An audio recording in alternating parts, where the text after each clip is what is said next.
Hi, my name is Mandy Browning, and I'm the Grief Support Specialist for Caring Pathways. If you're not familiar, Caring Pathways is a company that provides in-home euthanasia services, as well as hospice services and grief support for people who are dealing with terminal illness in their fur babies, as well as the death of their pet companions. Today, we're super excited. We have Leanne Girk here with us.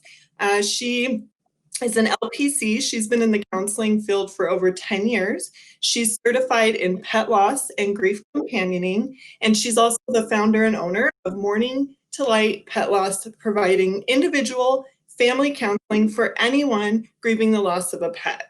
Her love of writing and her firm belief and appreciation for the human-animal bond inspired her to write this children's book, Dear Brave Friend. This gentle and heartwarming story captures the love between a boy and his dog and the sadness that follows after his cherished dog passes away. Thank you so much for joining us today, and thank you, Liam, for being here. I'm going to turn it over to her. She's going to give us some little tidbits and helpful tools. And if you have questions or comments along the way, please feel free to put them in the chat, and we'll talk about them. Welcome, Leanne. Thank you, Mandy, so much, and thank you, Caring Pathways, for asking me to come on today. I want to say good morning to everyone, and thank you for tuning in. Before I begin, I wanted to say, first of all, that I'm so sorry for your loss of your dear pet. I'm not sure where you are on your grief journey, if maybe your pet's you've had to say goodbye a while ago. Maybe it's a recent loss, or maybe you just found out that your days are numbered.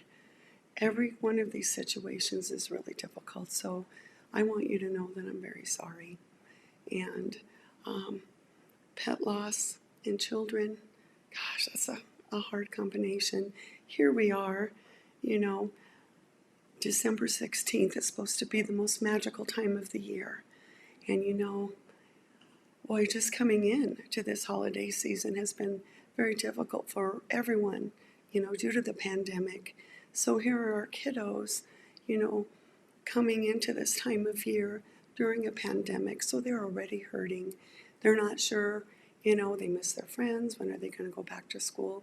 So that's something, too, to be cognizant, which I know you are, of what's going on. So back to the most magical time of the year.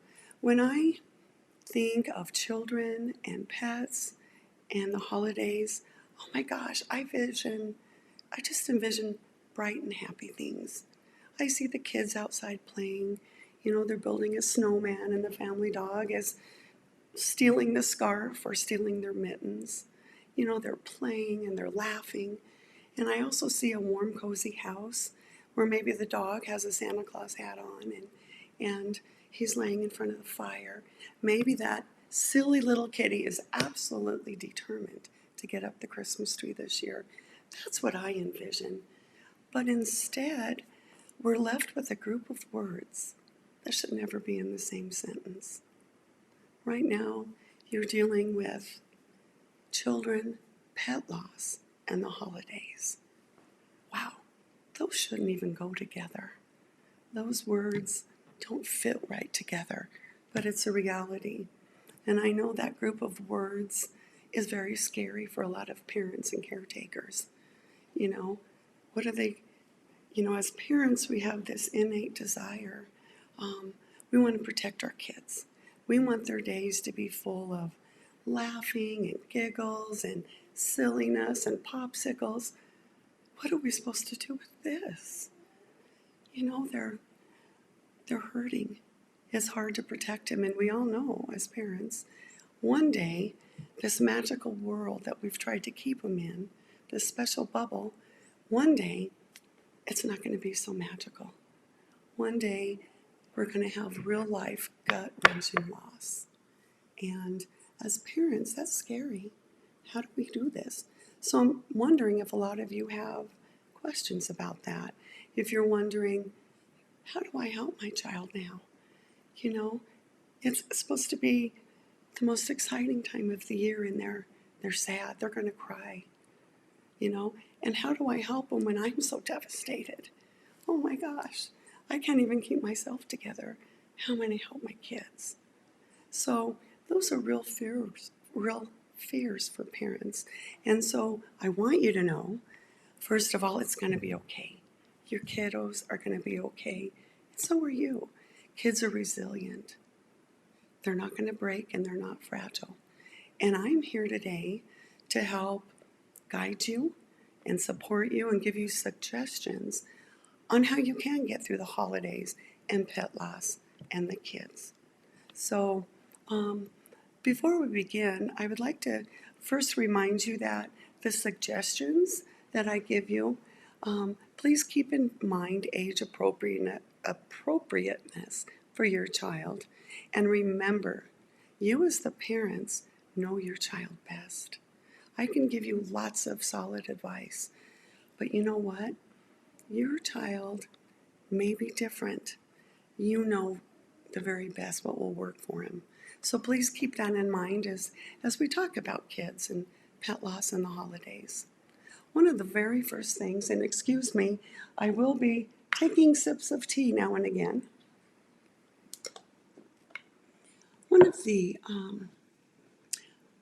what's really important for you to remember is oftentimes when a child loses a pet, that's your child's or your children's first significant loss.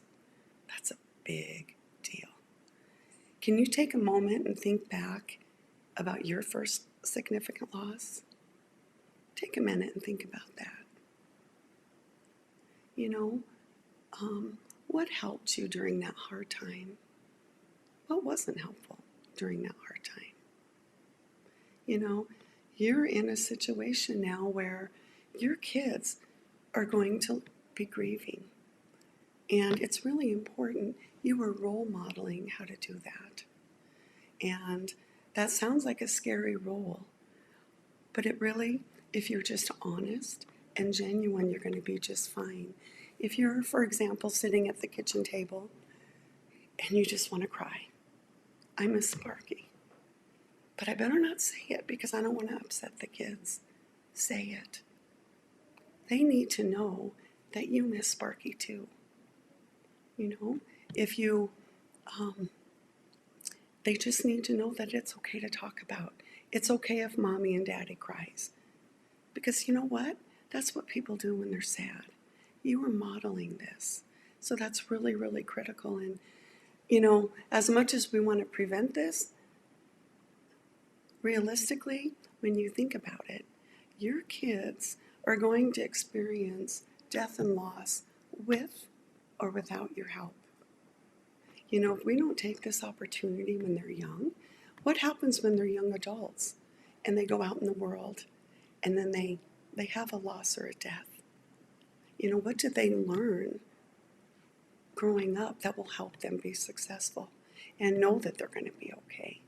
So that's really, I think, really important things to remember for your kids. Another really important thing that I know is really hard for kids or for adults to understand, it's hard to recognize grief in our children. You know, I think as adults, we think we need to visually see them grieving. You know, we think there's going to be lots of tears, there's going to be crying, they're going to share, mommy, my heart hurts, daddy, my stomach hurts, I'm scared. But a lot of times we don't hear that. So then right away we think, maybe they're not grieving. Well, the thing is, when you grieve, that's the internal response to loss. When you mourn, that's the external response to loss. So your children may be grieving, but you may not see it. So it's really important that parents understand grief looks different on kids. Some kids will cry and have tears, and they might also have some, they may show their grief in different ways. They may be acting out, or they may become very quiet and withdrawn. So it's important that a lot of times their grief doesn't look like grief to us. We just think they're being naughty. But you really have to stop and think about What are they trying to say to us? And the other thing that's really interesting with kids is they have bursts of grief. And I think that's hard for parents to understand. It's really difficult for kids to focus on grief for a certain amount of time. So they have grief bursts. So, for example, one morning, little Johnny might be using his coloring book and he seems like he's okay. But in the afternoon, he's crying, he's acting out, he's having a grief burst. And I read an article once that really helped me visualize how adults grieve and how children grieve. And it was very helpful to me. So when adults grieve, they have one foot in their grief and one foot on the outside. But when children grieve, they jump in and out of grief. So there's a big difference. I've had parents say, my older child or my teenager won't talk to me. They must not be sad. You know what? Just because they're not talking doesn't mean that they don't miss their cat or their dog. So we want to invite times to talk. Make your home a comfortable place where not only do your kids hear you and your family talking about their pet, but let them know it's okay to talk about it. And don't ever force your kids to talk.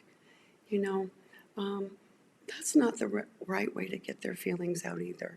Make it where they feel comfortable, and in time, I'm hoping that they'll be able to talk with you. So that's really important. Don't force them. Another really important piece of children and pet loss and the holidays, and these tips I'm giving you, they are for the holidays, but keep in mind these are tips that will help grieving children throughout the whole year, is you need to be very honest.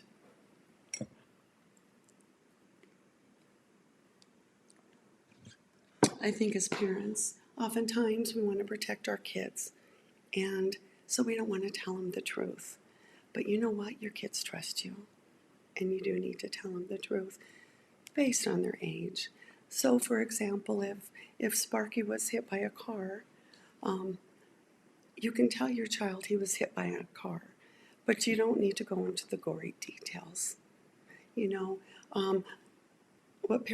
I've had so many parents call and say, we need to euthanize our kitty or our dog, and I'm going to try to have the vet come when the kids aren't home because I don't think they should see this. Well, what happens when the kids come home? Sparky's gone. Their imagination is going to make the situation so much worse than it really is. Is Sparky lost out in the cold? Is he hungry? Did a bad person get him? Where is he? So you need to be really honest. Don't let their imagination go wild because they have big imaginations.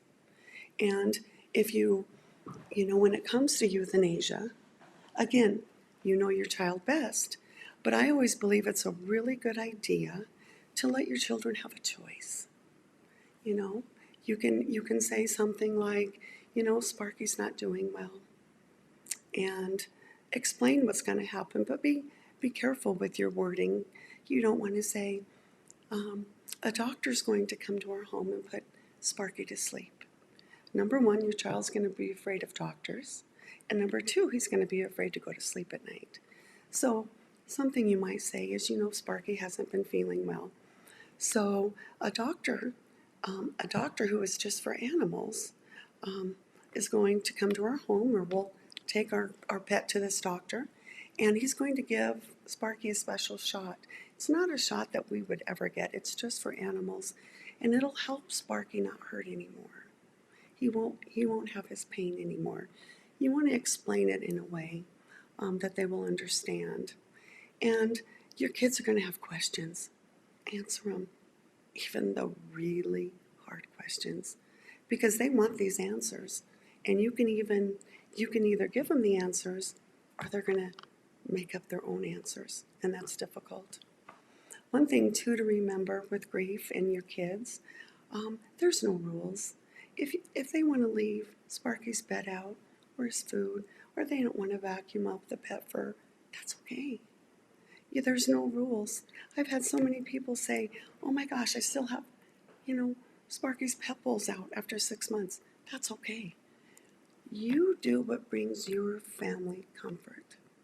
And if it's too hard to have your pet's things there, that's okay too. Maybe you can go with your child and donate them at an animal shelter. Just know that there's no specific rules. Every family is unique in their grieving. Another really important thing, especially during the holidays, don't pretend the death didn't occur. Don't pretend that everything is happy and fun and, we're just going to get through this the way it is. Your kids haven't forgot that Sparky's gone. So say their name out loud. I hear so often people say, even, a loss of a human or a loss of our pet, I don't want to say their name. I don't want to remind them, that they're gone. Do you really think they forgot? They didn't forget. You're validating that they're missing. You're validating that they lived and they were important. So say their name as much as you can. Share your stories. Cry if you need to. And one really important thing I want you to remember. During the holidays, it's also okay to smile. It's okay to feel some happiness.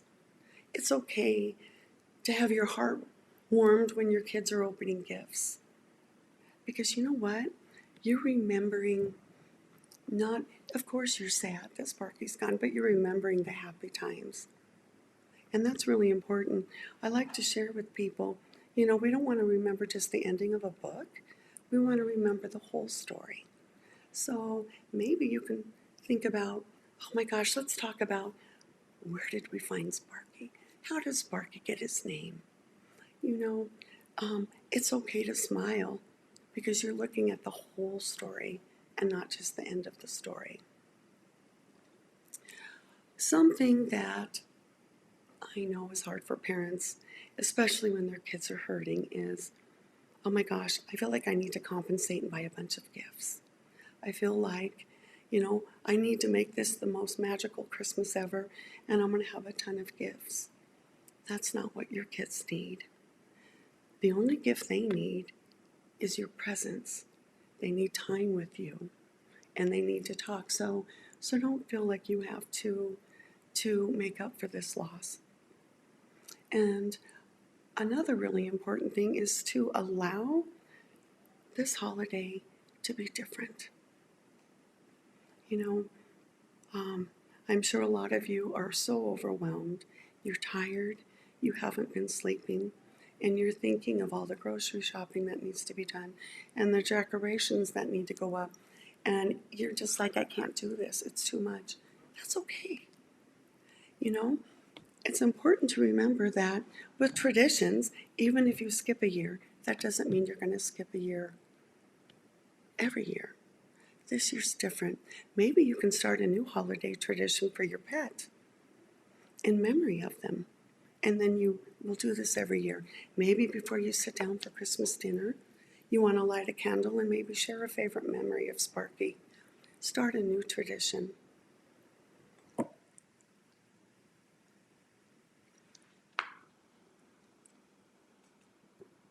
Some other things to do during the holiday season as a family is you can do a lot of crafts. Maybe you want to make a special Christmas ornament.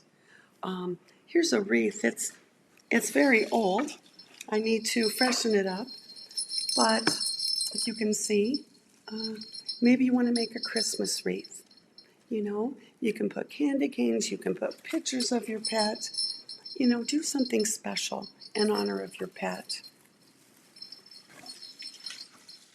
Another thing that I like to do, I'm sorry, I went to buy the stockings and I wasn't able to find them at all. So normally I get the little mini stockings from Dollar World, the little bitty ones. Maybe get out a nice piece of red paper. Have your kids write to their pet. Maybe they could say, I miss you this Christmas because, or my favorite memory of you, last Christmas was. let them think what they would like to write.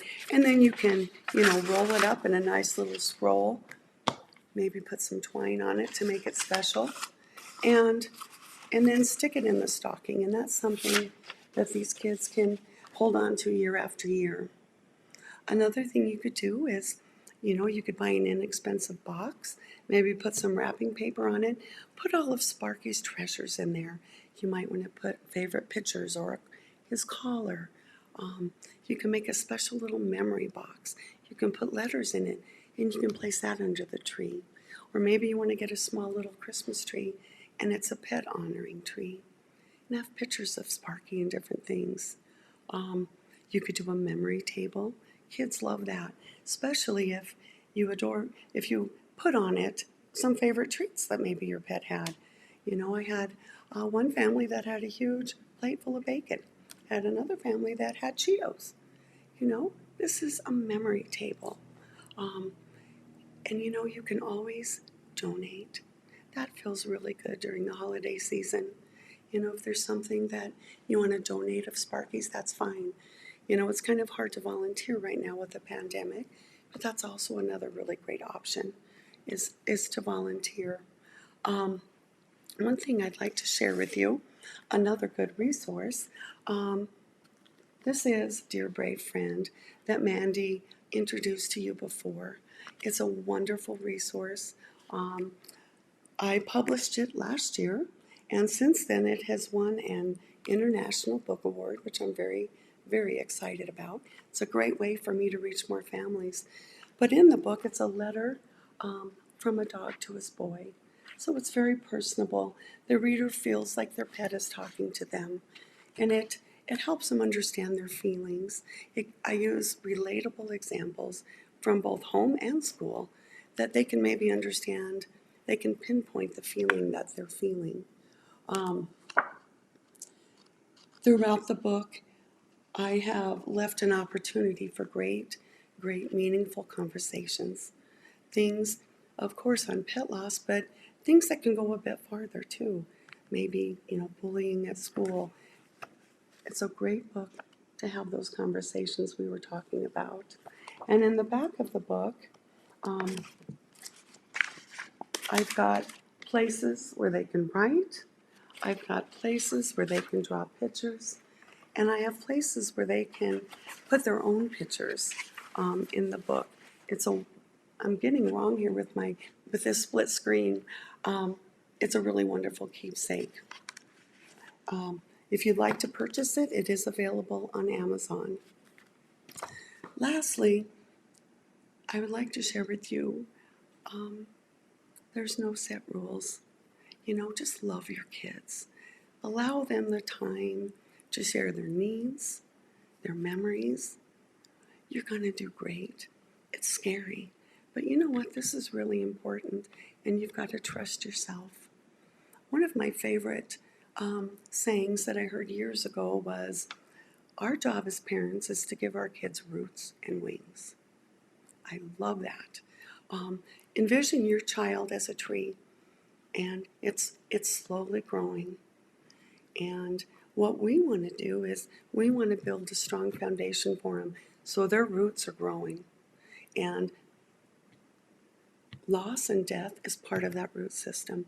You want it strong, so as that tree gets larger, when a bad wind comes, it's going to sway back and forth, but it's not going to fall. That's what you're doing. You're helping your children. And lastly, I know many of you can share so many profound stories of the lessons that your pet has shared with you. All the times that they had. And here they are again, leaving us a very special departing lesson. A lesson on loss. It doesn't sound like a gift, but it is. So take that and hold it tight. And you're going to do great. You're not alone in this. Mandy? And I believe. Thanks, Leanne. I think those were great tools and tips for kids, but I think even adults a lot of those same coping skills and those same tools and those same grieving activities, building the shadow box and writing letters to your pet. I think that those are helpful for adults as well. So thank you so much. You're welcome. Those were great, and then I hope that they help some people through not only the holidays, but just this time in general and grief in general. And we really appreciate you being with us today. Oh, thank you so much. It's a really hard thing to lose your pet, and my heart just goes out to all the families. But you can get through this. You can do this. Mm-hmm. Mm-hmm. Well, thank you, and thank you for joining us today. I hope this leaves you all healthy and well and safe. And please feel free to reach out to either of us if you need support. Absolutely. Thank you all. And I wish for you and your family, you have the kind of holiday that you need. So remember that. And if you have questions, feel free. Mandy and I will be looking for them. If not, you know where to reach us.